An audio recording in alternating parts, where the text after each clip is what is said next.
திருமூலர் திருவடிகள் போட்டு போட்டு. திருமந்திரம் 7ஆம் தந்திரம் 8வது அத்தியாயம் சமுதாயம் பாடல் 1784.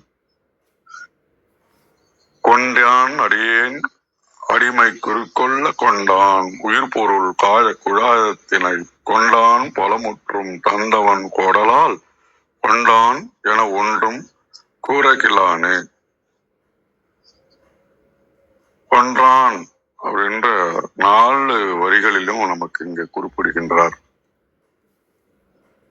கொன்றான் அப்படின்னாக்கா உரிமை கொண்டாடுகிறது. ஒரு பைக் இருக்கு, யாருது? கொண்டான். வீடு இருக்கு, நம்மளுதுன்னா கொண்டான். அப்ப இந்த உடம்பு யாருது? உயிர் யாருது? ஆன்மா யாருது? அவன்தான். கொண்டான் அடியன் அடிகை குறிதனை, திருவடியை நமக்கு கொடுத்து அருள் புரிகின்ற வழியில செல்ல வைக்கின்றான். நம்ம எடுத்து வைக்கின்ற அடிய அவனை நோக்கி செல்ல வைக்கணும். கை குறிதனை கொண்டான், தனது திருக்கையினால் அபயம் அஞ்சேல் அப்படின்னு நமக்கு தைரியம் ஊட்டி நம்மளை அணைத்துக் கொள்கின்றான். உயிர் பொருள் காய குழாயத்தினை கொண்டான். நம்ம மும்மலங்கள் இருக்கீங்களா? காயம்னா உடம்பு. இந்த உடம்புல ஆன்மா இருக்கின்றது, மும்மலங்கள் இருக்கின்றது. அந்த கூட்டத்தையும் தனக்கு உருதாகி கொண்டான். மலமுட்டும் தந்த அவன் கோடலால். ஒரு நிமிஷத்துல மலம் எதுக்கு கொடுக்கறான்னா நம்ம பக்குவம் அடையறதுக்காக கொடுக்கறான். பக்குவம் அடைஞ்சிச்சுன்னா அந்த மலங்கள் நம்மளை விட்டு போயிடும். கொண்டான் என ஒன்றும் கூடி நில்லானே. அப்ப எல்லாத்தையும் ஏற்றுக்கொண்டு உடனாக இருக்கின்றான். எந்தவித பற்றோடும் புகுந்து நிற்காமல் அனைத்தையும் கடந்து பற்றற்றவனாய் நிற்கின்றான் அப்படின்னு அவனுடைய பெருமையையும் நமக்கு இங்கு குறிப்பிடுகின்றார். இறைவன் ஆன்மாவை எடுத்துக்கணும் அப்படின்னாக்கா குருவருள் சம்பிரதாய முறை தான் அந்த பாடல் நமக்கு குறிப்பிடுகின்றார். எப்படி ஆட்கொள்வான்?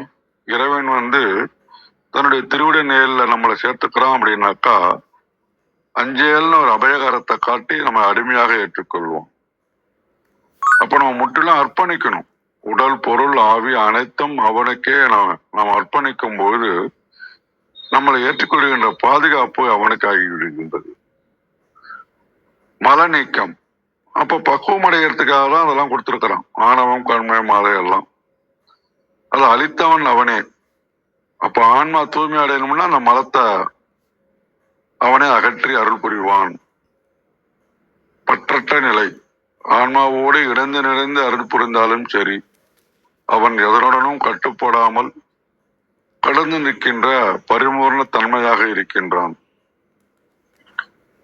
உயிர்களின் உடல் பொருள் ஆவி எல்லாத்தையும் ஏற்றுக்கிட்டு மும்மலங்களையும் நீக்கி அவற்றை ஆட்கொண்ட போதிலும் அவன் பிரபஞ்ச பற்று எதுவும் இல்லாமல் தாமரையை தண்ணீரை போலவே நிற்கின்றான் அப்படின்றதான் அந்த பாடல். ஒரு கதை சொல்லணும்னாக்கா, ஒரு காட்டுல இருந்து 2 கல் எடுத்துட்டு வராங்க. முதல் கல்லை செதுக்கும் போது சுத்தியும் ஒளியும் வச்சு அடிக்கிறாங்க. அது அலறுது, என்ன விட்டுடுங்க. அப்ப பரிதாபப்பட்டு அந்த கல்லை அப்படியே அப்புறப்படுத்திட்டு 2வது கல்லை எடுக்கிறான். 2வது கல்லு பொறுமையா இருக்குது. நம்ம நல்ல உருவம் பெறணும் அப்படின்னா அந்த வலியை தாங்கிக்கணும் அப்படின்னு நினைக்குது.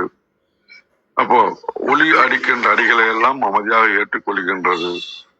கடைசியாக அந்த 2வது கல் ஒரு வீணை ஏந்திய சரஸ்வதி தேவியாக சிலையாக மாறியது. அப்போ அந்த ஊர்ல கோயிலை கட்டினாங்க. இந்த தெய்வ சிலை வாங்கி கொண்டு வச்சாங்க. அதுக்கு தேங்காய் உடைப்பதற்கு ஒரு கல்லு தேவைப்பட்டது. அதுதான் அந்த முதல் கல்லு. அதை கொண்டாந்து வச்சு கொடுத்தாங்க. அப்ப 2வது கல்லாக இருந்த சிற்பச்சிலை என்னாயிடுச்சு? கருவறைக்கு போகுது. மாலைகளும் தீபாரணைகளும் மக்களின் வழிபாடும் கிடைக்கின்றது. முதல் கல்லோ கோவிலில் அமர்ந்து தினமும் அங்கு வரும் ஆயிரக்கணக்கான மக்கள் அதன் மீது தேங்காய்களை ஓங்கி உடைப்பதை வலியால் துடித்தது. அப்ப முதல் கல் கருவறையில இருக்கும் கிளைய பார்த்து ஏங்கியது. அப்ப கிளா ரொம்ப சாப்பிட்டா சொல்லிச்சு, அன்னைக்கு உளி அடியை தாங்க முடியலன்னு மறுத்தா இன்னைக்கு தேங்காய் அடியை தாங்குகிறாய். நான் ஒளி அடியை பொறுத்து கொண்டேன், அதனால் தெய்வமாக உயர்த்தப்பட்டிருக்கின்றேன். நீதி என்னன்னா, வாழ்க்கையில நம்ம சந்திக்கக்கூடிய துன்பங்களும் கடின உழைப்பும் பயிற்சிகளும் நம்மை செதுக்கும் ஒளி அடிகள். ஏன்னா அதை தாங்கிக்கணும் பொறுமையோட. அப்ப எதிர்காலத்துல உயர்ந்த நிலையை அடைய முடியும். முயற்சியும் கடின உழைப்பும் தவிர்க்க நினைத்தோம்னா பின்னால வாழ்க்கையில கடினமான அடிகளை தான் வாங்க வேண்டி இருக்கும் அப்படின்றது. இந்த கொண்டான் அடி என் அடிகை அப்படின்றத உணர்த்துகின்ற தத்துவம் நமக்கு நடைமுறை வாழ்க்கையில என்ன சொல்லுதுன்னா, ஈகோ இருக்கக்கூடாது, அப்புறம் கர்மயோகம் பற்றற்று இருக்கணும், குறைகளை எல்லாம் என்ன பண்ணணும், நேர்மறையாக மாற்றணும், குருவருள் நல்ல வழியை காட்டுவாருன்னு சரண்டராக எண்ணும். இப்படியாக கடமையை செய்து பலனை எதிர்பார்க்காமல் பற்றற்று வாழ்ந்து வெளி உலகில் எல்லா பொறுப்புகளையும் மிக சிறப்பாக நிறைவேற்றி உள்மனதில் எந்த விதமான குழப்பமும் பற்றும் இல்லாமல் அமைதியாக இருப்பதுதான் இந்த பாடலின் சிறந்த நடைமுறை பயன்பாடாகும் என்று கூறி தளத்தை கௌரியமாவிடம் ஒப்படைக்கின்றேன். மிக்க நன்றி. நன்றிங்க ஐயா, மிக அருமை ஐயா, மிக்க நன்றி. நல்ல கதை, நல்ல அறிவுரை, மிக்க நன்றிங்க ஐயா. வாங்க விந்தியாமா, வணக்கம் அம்மா. அனைவருக்கும் வணக்கம். ஓம் சிவசக்தி போற்றி, ஓம் திருமுறரே போற்றி. 1784வது திருமந்திரம். தந்ததும் அவனே, கொண்டதும் அவனே. திருமந்திரம். கொண்டான் அடியேன் அடிமை குறிக்கொள்ள, கொண்டான் உயிர் பொருள் காய குலாத்தினை, கொண்டான் பலம் முற்றும் தந்தவன் கோடலால், கொண்டான் என ஒன்றும் கூறுகிலேனே. அருமையான திருமந்திரம். சிவ பரம்பொருளுக்கு அடிமை நான் என்று நேர்ந்து கொண்டவன் அடியேன். எனவே என்னை அவன் தன் அடிமையாக ஏற்றுக்கொண்டான். என் உயிர் பொருள் உடம்பு என்னும் மூன்றின் கூட்டத்தையும் தன்வசமாக ஏற்று எனக்கு எல்லா வல்லபமும் தந்து அருளினான். பின்னர் எல்லாவற்றையும் உடல் பொருள் ஆவி அனைத்தையும் தந்தவன் தானே எடுத்துக்கொண்டான். கொண்டான் இறைவன் எடுத்துக்கொண்டான் என்று கூற இயலாதவன் ஆனேன் நான். இவை எவையும் உடல் பொருள் ஆவி எல்லாம் என்னுடையது அல்ல, அவன் தர நான் பெற்றிருந்தது. அவனுடையது அவனிடமே போனது. எனவே எடுத்துக்கொண்டான் என்று சொல்ல இயலாது என்ற குறிப்பு. கனிந்த கவி உள்ளம், ஆழ்ந்தகன்ற பக்தி மனப்பண்பின் வெளிப்பாடு.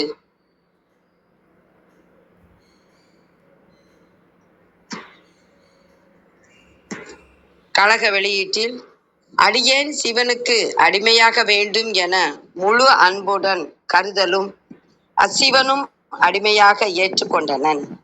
உடல் பொருள்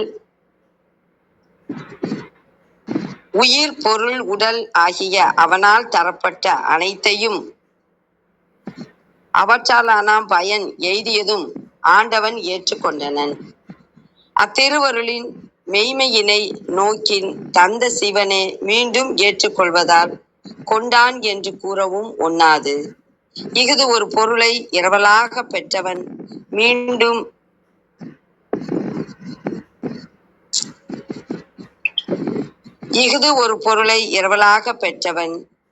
மீட்டும் அப்பொருளால் ஆம் பயனை மட்டும் அடைந்து கொண்டு அப்பொருளை பழுதில்லாமல் ஈந்தார்பால் செப்பும் உள மகிழ்வுடன் ஒப்புவிப்பதை ஒக்கும். அனைவருக்கும் நன்றி, வணக்கம். சிவசிவ. திருச்சிற்றம்பலம். மிக்க நன்றி. வாங்க கிருத்திகாமா, வணக்கம் அம்மா.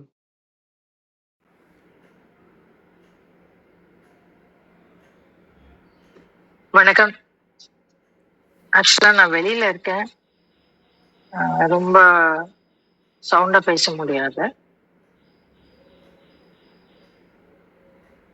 இன்றைய மந்திரம் கொண்டான் அடியேன் அடிமை குறிக்கொள்ள கொண்டான் அப்படின்னு சொல்றார். எதாவ அப்படின்னாக்கா வெறும் இந்த உடல் மாத்திரம் இல்ல, உயிர் மாத்திரம் இல்ல, எல்லாமே அதுவும் இந்த என்ன என்ன பொருள்னா உயிர் பொருள் காய குழாத்தினை கொண்டான் அப்படின்னு சொல்றாரு. அப்போ என்ன அர்த்தம்? உயிர் பொருள் காய குழாம், ஒரு உடம்பு தானே இருக்கு. உடம்பு குழாம்னா உடம்பு கூட்டம் இல்லையா? அப்போ அது என்ன உடம்பு கூட்டம் எப்படி வரும்? எனக்கு இருக்கிறது ஒரு உடம்பு தானே அப்படின்ற ஒரு கேள்வி வரலாம் நமக்கு. அதுக்கு என்ன பொருள் அப்படின்னா, உயிர் பொருள் காய குழாம் அப்படிங்கும்போது ஸ்தூல சூக்கும காரண சரீரங்கள். அப்ப இந்த உடல் மாத்திரம் இல்ல, இந்த பருவாக நாம் அறிந்து கொள்ளக்கூடிய இந்த உடல் மட்டும் இல்ல, உடல் மட்டும் இல்ல, மொத்தமா இந்த இந்த 3 சரீரங்கள். அப்ப அப்படி இருக்கும்போது இது எங்க இருக்கு? ஸ்தூலம் சரீரம் எங்க இருக்கு? ஓகே, ஸ்தூலம் இங்க இருக்கு. சூட்சுமம் எங்க இருக்கு? இந்த ஸ்தூலத்தை ஒட்டிய சூட்சுமமாக இருக்கக்கூடியது. அப்ப அது அண்டவெளியில பறந்திருக்கு. ஆனா இன்னொரு ஒரு ஒரு விஷயமும் சொல்றாரு, காரண காரிய சரீரங்கள் அப்படிங்கிறாரு. அப்ப அது என்ன? அதெல்லாம் சேர்ந்துதான் இந்த குழாம். அப்ப காரண சரீரம்ங்கிறது எங்க இருக்கு? காரிய சரீரம்ங்கிறது எங்க இருக்கு? இந்த வினைகளின் மூலமாக நாம் ஈட்டுகின்றது. அப்ப எப்போ எந்த வினைகளின் மூலமாக அப்படின்னாக்க, நம்மளோட எந்தெந்தோ காலத்துல இருந்து. அப்ப அவர் இந்த இந்த ஜென்மால மாத்திரம் நம்மள அடிமை கொள்ளல, அவர் எந்தெந்த ஜென்மாலையும் நம்மள அடிமை கொண்டு இருக்கிறார். சுந்தரர் கிட்ட சொன்னார் இல்லையா, மீளா அடிமை அப்படின்னார் இல்லையா சுந்தரர். அந்த மாதிரி நான் உன்னை இந்த ஜென்மத்துல பார்க்காம இருந்திருக்கலாம், ஆனா உன்னை எந்தெந்த ஜென்மத்துல இருந்தும் நான் அடிமை கொண்டிருக்கிறேன் அப்படின்னு சொல்லி சுந்தரர்கிட்ட பெருமான் சொல்றார். அப்போ அந்த மாதிரி இந்த இடத்துல என்ன சொல்றார்? கொண்டான் உயிர் பொருள் காய குழாத்தினை. அப்போ அவன் ஏன்னா நம்ம அவங்கிட்ட இருந்துதான் பிரிஞ்சு நான் என்கின்ற அகந்தையினால் ஆணவத்தினால் நம்ம அந்த பரமாணுல இருந்து வந்திருக்கோம். அப்போ நம்ம பொருள் தான். அதை அவங்க எப்ப எடுத்துட்டு போனாலும் கடைசி காலம் வரைக்கும் அது நம்ம பொருளா தான் பார்ப்போம். அப்ப அதே மாதிரி அவர் என்ன சொல்றாரு? நீ என்னுடையவன், என்னுடைய அணுவிலிருந்து பிரிந்து நீ நான் என்கின்ற அகந்தையினால் சென்றவன், நீ என்னைக்கானாலும் என்னோட உரிமைதான் அப்படின்னு சொல்றத அவர் நமக்கு சுட்டி காட்டுறாரு. கொண்டான் உயிர் பொருள் காய குழாத்தினை கொண்டான் பலமுற்று தந்தவன் கோடலார் கொண்டான் என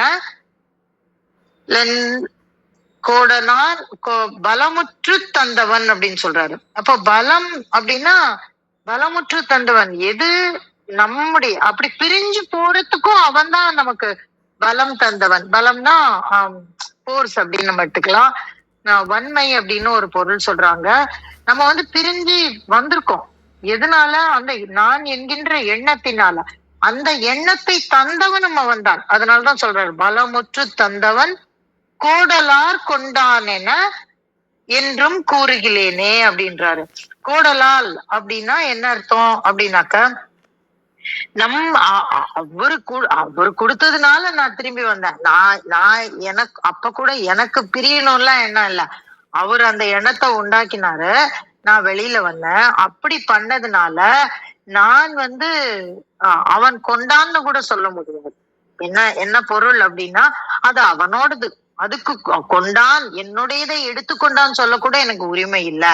அதனால்தான் கொண்டான் அடியேன் அடிமை குறிக்கொள்ள அப்படின்னு சொல்றாரு. அப்போ அது என்ன, நான் என்ன அடிமைன்னு நான் ஒரு குறிப்புக்கு தான் சொல்றேனே தவிர நான் அப்படி கூட இல்லை அப்படின்னு ஒரு பக்தியினுடைய ஒரு உச்சகட்டம் அப்படின்னு பார்க்கும்போது இது ஞானத்தினுடைய உச்சகட்டம் கூட. ஏன்னா நானும் நீயும் வேறையே இல்லை அப்படின்னு சொல்லும் பொழுது என்னுடைய இந்த உடல் பொருள் ஆவி ஸ்தூல சூட்சும காரண காரிய அத்தனை காய குழாத்தினை கொண்டான் அப்படின்றார்.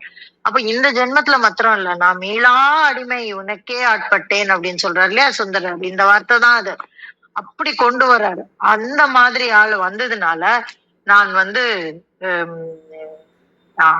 அதுவும் நானா நினைச்சு வரல, அவரு பலமுற்று தந்தவன் கொண்டான். அவருதான் எனக்கு எல்லாத்தையும் கொடுத்தாரு. இந்த தனு கரண புவன அத்தனையும் அவர் தான் தந்தாரு. நீ இத அனுபவின்னு கொடுத்தாரு. இப்படி எல்லாம் சொல்லும் போது நான் ஐ எம் வாய்ஸ்லெஸ்.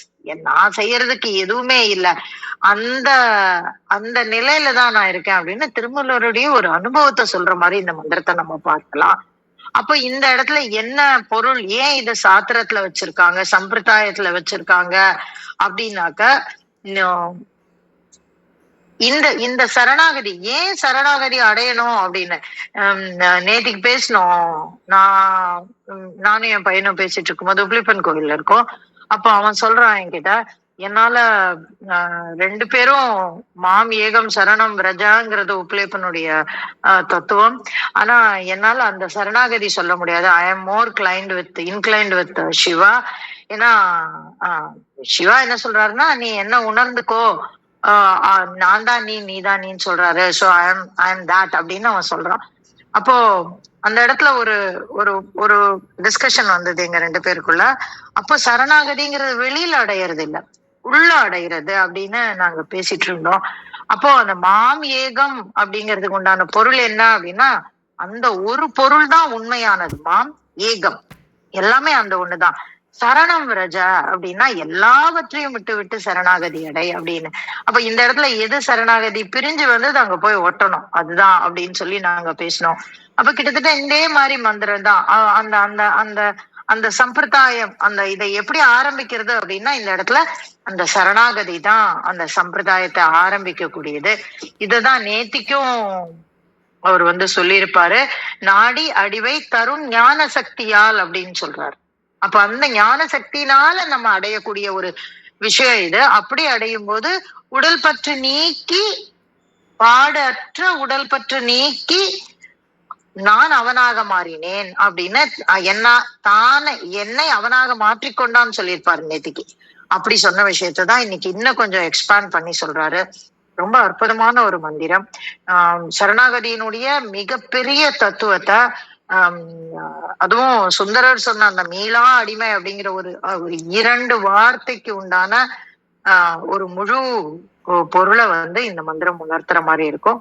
ரொம்ப அற்புதமான மந்திரம். அதை உங்களோடு பகிர கிடைத்த இந்த கால வேளைக்கு நன்றி சொல்லி என்னுடைய பகிர்தலை முடித்துக் கொள்கிறேன். நன்றிங்க. நன்றிங்கம்மா, மிக்க நன்றி. மிக அருமையான விளக்கம்மா. முழுமையான விளக்கம் கிடைச்ச மாதிரி இருக்கு நீங்க எல்லாருமே சொன்னது. அனைவருக்கும் நன்றி. அனைவருக்கும் அன்பு வணக்கம். ஓம் நந்தியம்பெருமான் திருவடி போற்றி, ஓம் திருமூலர் திருவடி போற்றி, ஓம் நம சிவாய. Translation: He has secured the vassalage of me as vassal. He has secured the host of life, possession and body. He has taken away the strength in full. He who has given has taken. That I could not say anything. நல்ல பொருள் பார்த்துட்டோம் நம்ம. கொண்டான் அடியேன் அடிமை குறிக்கொள்ள, சிவமாக்குறதுக்காக அடிமையாக ஆக்கி, அந்த எதெல்லாம் உயிர் பொருள் காயம், நம்மளோட ஆன்மாவாக இருக்கட்டும், நம்மளோட மாயத்தான நம்மளோட எண்ணமாக இருக்கட்டும், உடலாக இருக்கட்டும், இப்படி எல்லாத்தையுமே எடுத்து அதை சிவமாக்கி தந்தவர், பலமுற்றும் தந்தவன் சிவமாக்கி தந்தனால அவரே எடுத்து அவரே கொடுக்கறதுனால நான் ஒன்றும் சொல்றதுக்கு இல்லைங்க.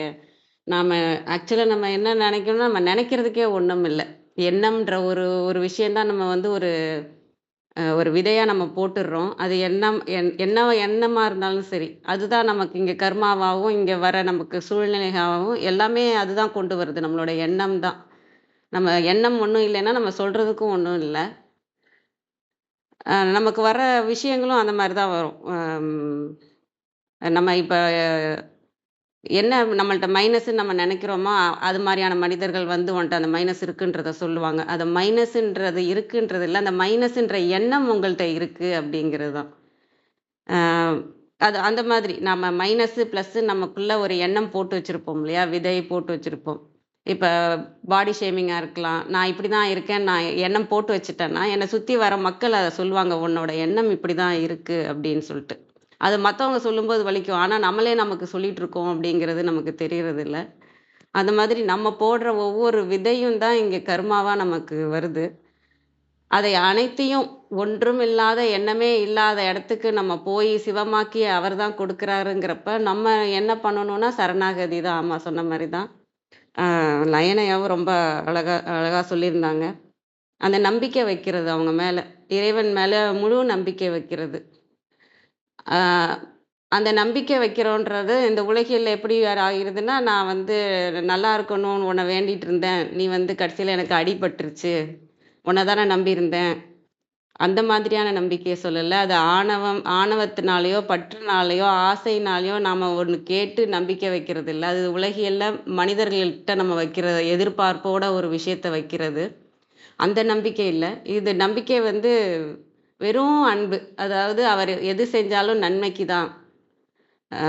நம்ம உயிரே எடுக்கிறாருன்னே வச்சுக்கோங்க. உயிரே இப்போ யமன் நிற்கிறாரு எடுத்துட்டு போகிறேன்னு, அப்போனாலும் இந்த ஜென்மத்தில் நான் ஒன்றும் கிழிக்க போகிறதில்ல, நீ வா அப்படின்னு கூப்பிட்றதா தான் நம்ம நினச்சிக்கணும்.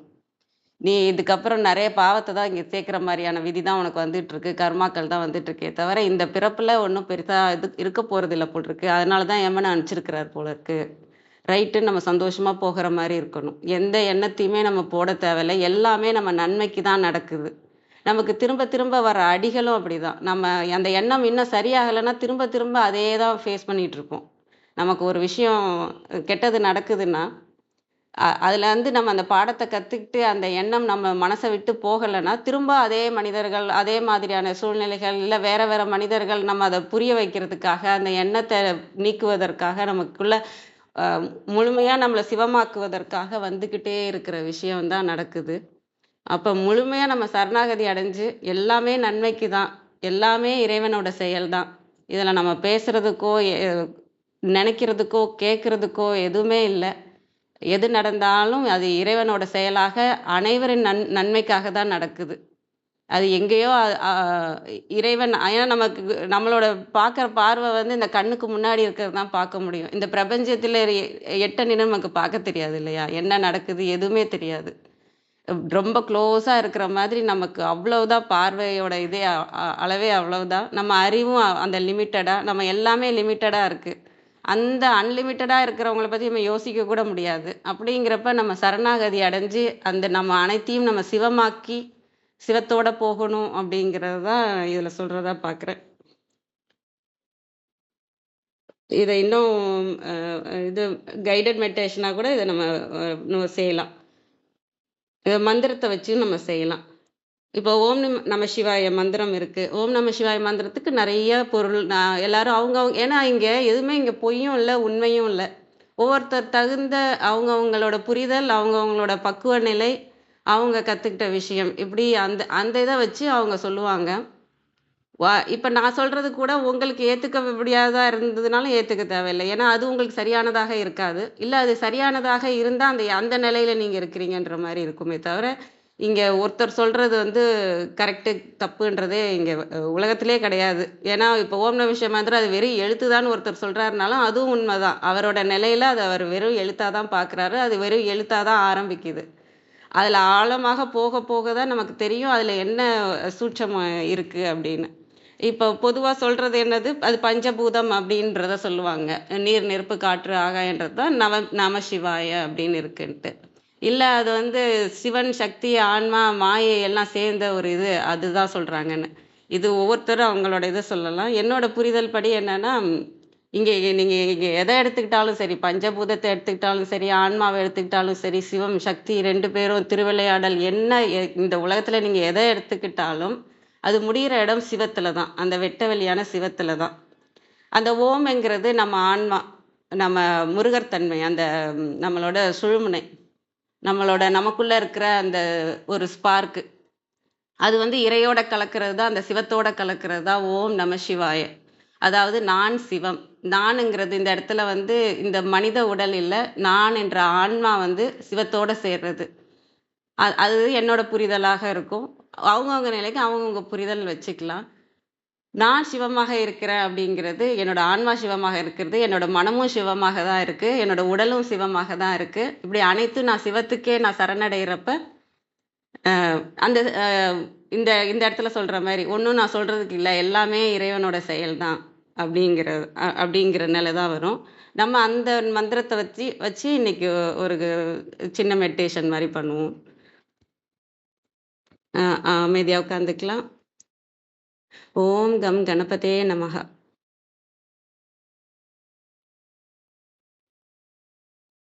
இன்னைக்கு திருமந்திரத்துல சொல்ற மாதிரியே நம்ம பண்ணி பார்க்கலாம். அந்த உடல், பொருள், ஆவி, அந்த உடல், பொருள், காயம் இந்த மூணுத்துக்கும் கவனத்தை கொடுத்து நம்ம மந்திரத்தால அதை தூய்மை பண்ற மாதிரி நம்ம பண்ணலாம். அனைத்தும் சிவமாக ஆகுது. அனைத்துமே சிவம்தான். அனைத்துமே சிவத்துக்கு தான் சொந்தம் அப்படிங்கிறது.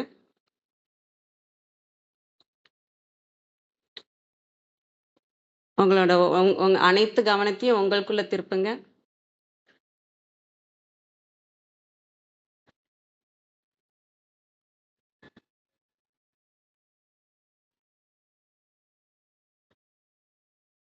நல்லா ரிலாக்ஸா உட்காந்துக்கோங்க.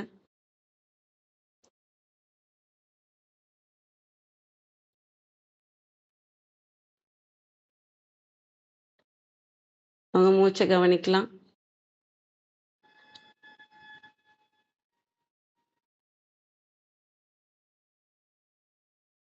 உங்க ஹார்ட் பீட்டை கூட கவனிக்கலாம்.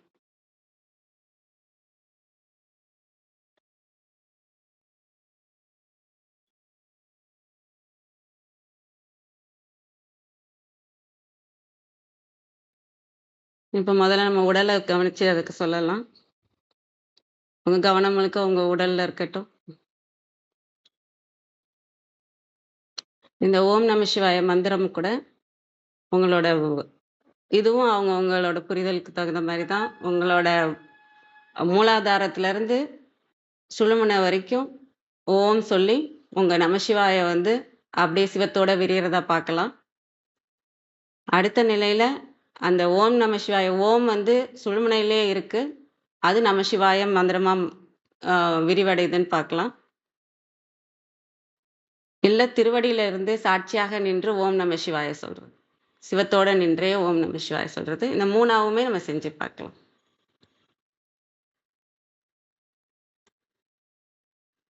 ஓம் நம சிவாய, ஓம் நம சிவாய. இந்த உடல் அனைத்தும் சிவத்துக்கே சொந்தம். ஓம் நம சிவாய. அனைத்தும் சிவமாகிறது. நம்மளோட கர்மா அனைத்துமே இறைவனிடம் ஒப்படைக்கிறோம். ஓம் நம சிவாய, ஓம் நம சிவாய. நானுங்கிறது கீழே இருக்கு, தானுங்கிறது நம்மளோட சுழுமுனையில இருக்கு. அவன்கிற இறைவன் நம்மளோட சுத்தி இருக்கிற பரசிவமாக இருக்கிறாங்க. ஓம் நம சிவாய.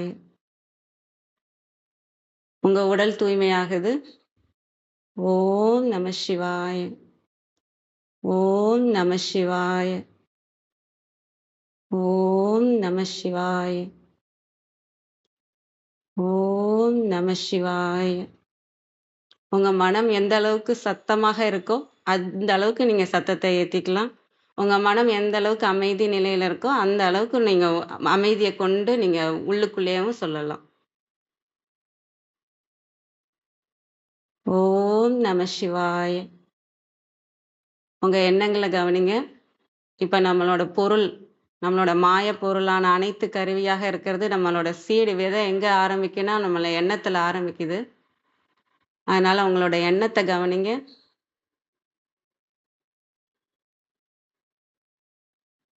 எண்ணமெல்லாம் சிவமாக இருக்கட்டும். ஓம் நம சிவாய, ஓம் நம சிவாய, ஓம் நம சிவாய, ஓம் நம சிவாய. நம்மளோட உயிர் சக்தி, நம்மளோட எனர்ஜியா எடுத்துக்கலாம். நீங்க நம்மளை இயக்குற அனைத்து விஷயங்களும், இந்த எண்ணங்கள், இந்த உடல், இந்த மனம், இந்த அனைத்தையும் இயக்குற நம்மளோட எனர்ஜி, உங்களோட உணர்வு நிலை எப்படி இருக்குன்ட்டு பாருங்க.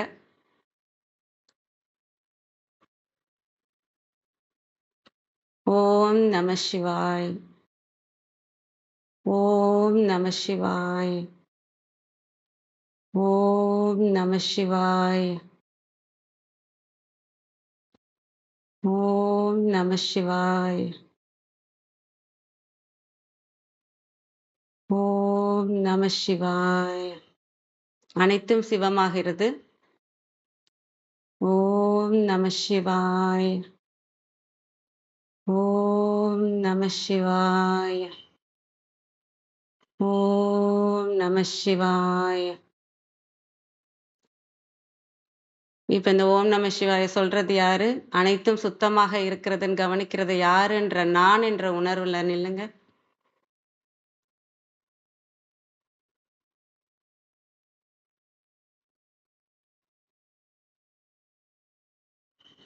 நான் என்ற உணர்வுல நிக்கும்போது உங்களுக்கு உடலும் இல்லை, எதோடையும் நீங்க பொருந்தி இல்லை, மனதோடையும் பொருந்தி இல்லை.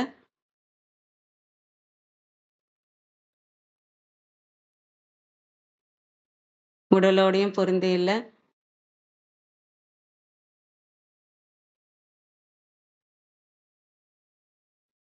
அந்த உணர்வு இருக்கிறதுக்கு இடமும் இல்லை. ஏன்னா அனைத்துமாக இருக்குது. இப்ப அந்த திருவடி தான் அது. அந்த இறைவன் திருவடியில இறைவனை போற்றுவோம். ஓம் நம சிவாய்.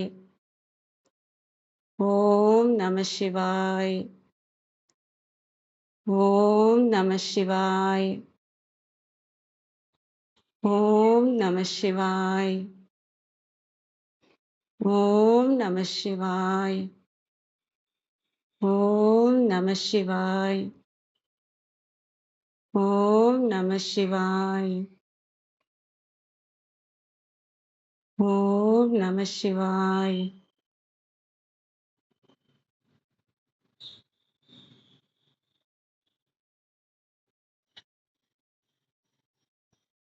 ஓம் நம சிவாய். ஓம் நம சிவாய். ஓம் நம சிவாய். ஓம் நம சிவாய்.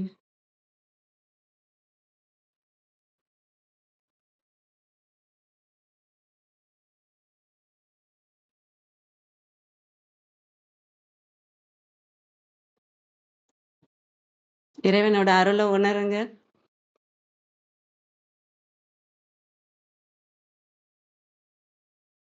இங்க அனைத்தும் சிவம்.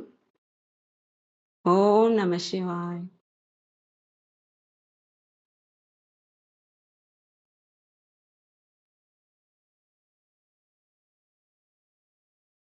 அனைவருக்கும் நன்றி. நிறைவு செஞ்சுக்கணும். இதிலே தொடர்ந்து இருக்க முடிகிறவங்க தொடர்ந்து இருக்கலாம். அனைவருக்கும் நன்றி. இன்று எங்களுடன் இணைந்த அனைத்து உள்ளங்களுக்கும் எங்களது மனமார்ந்த நன்றிகள். மீண்டும் நாளை காலை 6:30 மணிக்கு சந்திப்போம். தலம் நிறைவு பெறுகிறது. திருமூலர் திருவடிகள் சரணம் சரணம். திருமூலர் திருவடிகள் சரணம் சரணம். திருமூலர் திருவடிகள் சரணம் சரணம். அனைவருக்கும் நன்றி. ஓம் நம சிவாய்.